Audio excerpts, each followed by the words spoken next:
السلام علیکم، خوش آمدید کہتے ہیں آپ کو چینل میں انشاءاللہ العزیز۔ آج بھی کچھ ناقص الفاظ آپ سے شیئر کریں گے، انشاءاللہ ایک علمی گفتگو ثابت ہوگی۔ یہ بھی سر سے بھی استفادہ حاصل کریں گے، کچھ سوالات کے جوابات سر سے لیں گے، اور کچھ رمضان المبارک کے حوالے سے ہماری گفتگو جو ہے وہ ہوگی انشاءاللہ۔ تو سب سے پہلے جو ہے وہ سر کا شکریہ ادا کرتے ہیں کہ سر نے دوبارہ ٹائم جو ہے وہ دیا ہے اس حوالے سے۔ تو سر جی، سب سے پہلے تو آپ کو رمضان المبارک بہت بہت مبارک ہو۔ خیر مبارک جی، آپ کو بھی بہت بہت مبارک ہو۔ آپ کا شکریہ جو آپ نے ہمیں دوبارہ موقع دیا ہے۔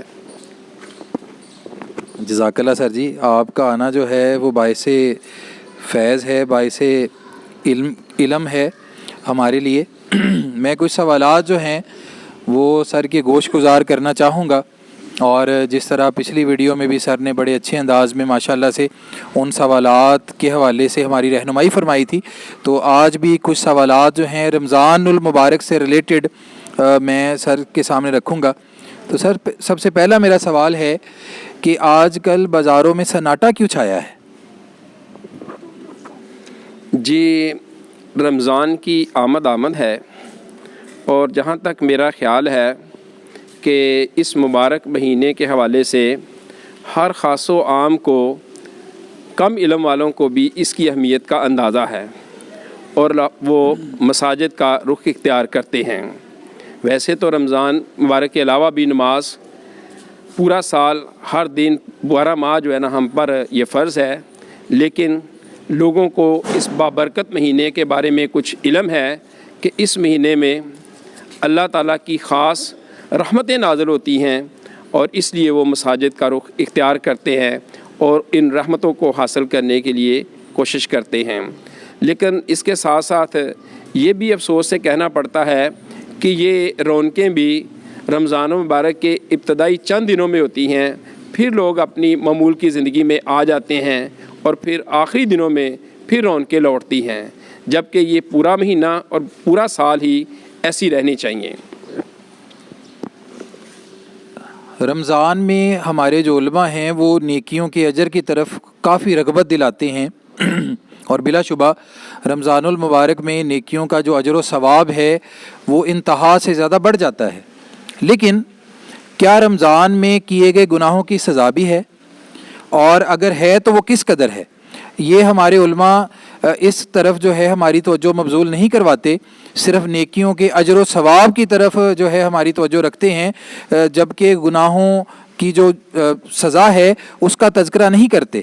تو آپ بتائیے کہ اگر کیا رمضان میں کیے گئے گناہوں کی سزا ہے، اور اگر ہے تو وہ کس قدر ہے؟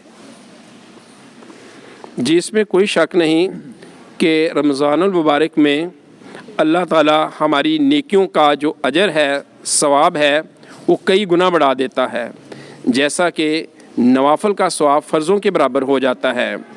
تو جہاں تک میرا ناقص علم ہے وہ یہ ہے کہ اگر نیکیوں کا ثواب بڑھتا ہے تو گناہوں کا جو عذاب ہے وہ بھی زیادہ ہوگا۔ اگر ثواب زیادہ ہے تو عذاب بھی زیادہ ہوگا، اور رمضان المبارک میں جو گناہ کیے جائیں گے ان پہ عذاب بھی ضرور ہوگا اور زیادہ ہوگا۔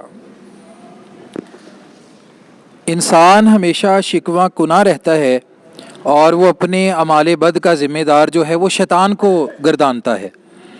تو میرا یہ سوال ہے کہ لیکن رمضان میں شیاطین قید کر دیے جاتے ہیں، تو یہ کون سا شیطان ہے جو قید نہیں ہوتا اور ہمیں برائیوں پر مائل کرتا رہتا ہے؟ جی، ہمارے مذہب کے مطابق، ہمارے دین کے مطابق یہی کہا جاتا ہے کہ رمضان المبارک میں جو شیطان ہے یا شیاطین ان کو قید کر دیا جاتا ہے، لیکن اس کے باوجود بھی کچھ لوگ نمازوں کی پابندی نہیں کرتے، پھر بھی وہ شیطانی کاموں میں مصروف رہتے ہیں۔ جہاں تک میرا خیال ہے کہ انسان کا جو سب سے بڑا دشمن ہے وہ اس کا نفس ہے، جو اسے برائی پر اکساتا رہتا ہے۔ وہ کسی نے کیا خوب کہا ہے کہ خود پاپ کرو اور نام ہو شیطان کا بدنام۔ تو انسان کا اپنا نفس ہی ہے جو اس کو برائی پہ آمادہ کرتا رہتا ہے، یہی سب سے بڑا انسان کا دشمن ہے۔ اس کی اصلاح جو ہے وہ سب سے ضروری ہے۔ ہم رمضان المبارک میں اعمال صالح بھی کرتے ہیں، لیکن ساتھ ہی ساتھ کچھ قباحتیں ہیں جن کو ہم ترک نہیں کرتے۔ وہ جس طرح ایک شعر بھی ہے، کعبہ کا اس نے حج کیا، گنگا کا اسنان بھی، کعبہ کا اس نے حج کیا، گنگا کا اسنان بھی، راضی رہے رحمان بھی، خوش رہے شیطان بھی۔ تو ہم یہ دوہرا رویہ جو ہے کب ترک کریں گے؟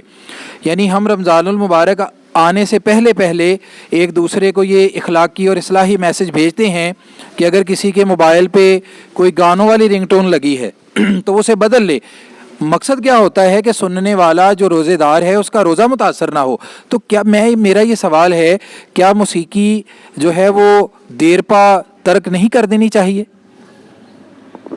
جی، یہ رمضان المبارک نہیں بلکہ پورے سال، پوری عمر ہی یہ موسیقی ہمارے لیے حرام ہے، اور ہمیں ان تمام باتوں کا خیال رکھنا چاہیے، اور ہمیں اپنے مذہب پر جو اسلام میں بتایا ہے اس کے اوپر ہمیں پورا سال عمل کرنا چاہیے، نہ کہ صرف رمضان المبارک میں ہمیں یہ گناہوں کو، برائیوں کو ترک کرنا چاہیے۔ نماز جو ہے یہ صرف اور صرف رمضان میں فرض نہیں ہے، پورا سال فرض ہے۔ اس لیے ہمیں چاہیے کہ اس چیز کی احتیاط کریں، یہ صرف رمضان المبارک تک ہی محدود نہیں ہے۔ روزہ بلا شبہ نفس کا محاسبہ کرتا ہے، مگر ہم نفس کی پسندیدہ اور کبھی چیزوں کو دیکھنا ترک نہیں کرتے۔ تو کیا ہمارا روزہ جو ہے پایہ تکمیل تک پہنچ پاتا ہے اس طرح؟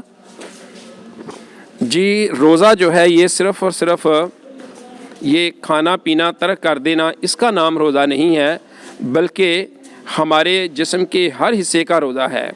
ہماری آنکھ کا روزہ ہے، ہمارے کان کا روزہ ہے، ہماری زبان کا روزہ ہے، حتیٰ کہ جسم کے ہر حصے کا روزہ ہے۔ تو ہمیں چاہیے کہ روزے میں ہم اپنے پورے جسم کو روزے میں رکھیں، صرف کھانا پینا ترک کر دینا اس کا نام روزہ نہیں ہے۔ اور اسی کے حوالے سے یہ بھی حدیث مبارکہ کا مفہوم ہے کہ بہت سے ایسے روزے دار ہیں جن کے حصے میں سوائے بھوک اور پیاس کے کچھ نہیں آتا۔ ماہ سیام، ماہ مبارکہ میں ہم عبادت تو خوب کر لیتے ہیں، تراویح بھی پڑھتے ہیں، نوافل کا اہتمام بھی کرتے ہیں، لیکن ہم کچھ دلوں کو ناراض بھی کر لیتے ہیں۔ تو کیا وہ رب تعالیٰ کے سامنے سجدہ ریز ہونا، وہ عبادات ہمارے لیے کفایت کر پاتی ہیں؟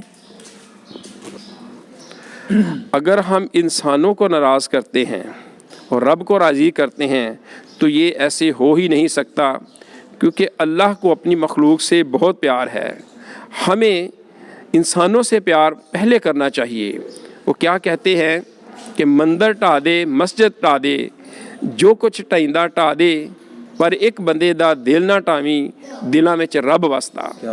کیا بات، ماشاءاللہ۔ ہم رضائے الہی کی خاطر تو لاکھ جتن کرتے ہیں، مگر اس کی خوشنودی کا جو اصل محرک ہے، یعنی اس کی مخلوق کی داد رسی کرنا بھول جاتے ہیں۔ تو لہٰذا سر نے بڑا اچھا گائیڈ کیا ہے کہ مخلوق کی خدمت اور اس کی رضا جو ہے اس کو بھی جو ہے ہمیں لازمی طور پر اپنے سامنے رکھنا چاہیے۔ کیا روزہ رکھ کر ہم کسی پر احسان کرتے ہیں؟ جی، روزہ رکھ کر ہم کسی پر احسان نہیں کرتے، بلکہ روزہ اللہ کے لیے ہے اور اللہ ہی اس کا اجر دیتا ہے۔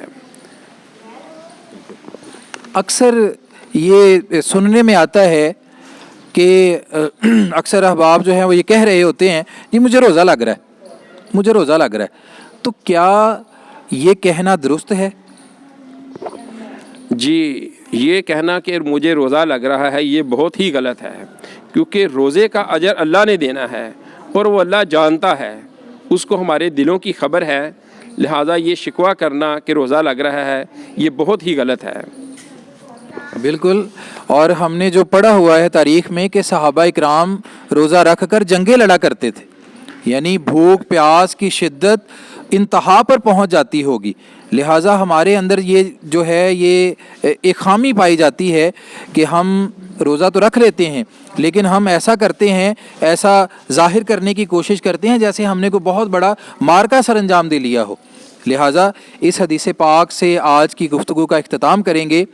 نبی علیہ الصلوۃ والسلام کی حدیث مبارکہ ہے جس کا مفہوم ہے کہ جس نے رمضان المبارک کے روزے ایمان اور احتساب کی نیت سے رکھے، اس کی راتوں میں قیام کیا تو اس کے تمام پچھلے گناہ معاف کر دیے جائیں گے۔ تو لہٰذا ہمیں سوچنا چاہیے کہ یہ ماہ صیام، ماہ مبارکہ جو ہے کس قدر ہمارے لیے ہولناکیوں سے بچاؤ کا سامان لے کر آیا ہے، ہمارے لیے دوزخ کی آگ سے بچنے کا سامان لے کر آیا ہے، اور اس کا جو ہے آخری عشرہ بھی جہنم کی آگ سے آزادی کا عشرہ ہے۔ روزوں کے حوالے سے تو یہاں تک بھی ہے کہ وہ ایسے ہی ہے جیسے ماں کے پیٹ سے اس نے ابھی جنم لیا ہے، جو روزوں کو پابندی سے رکھتا ہے اور خود احتسابی کرتا رہتا ہے۔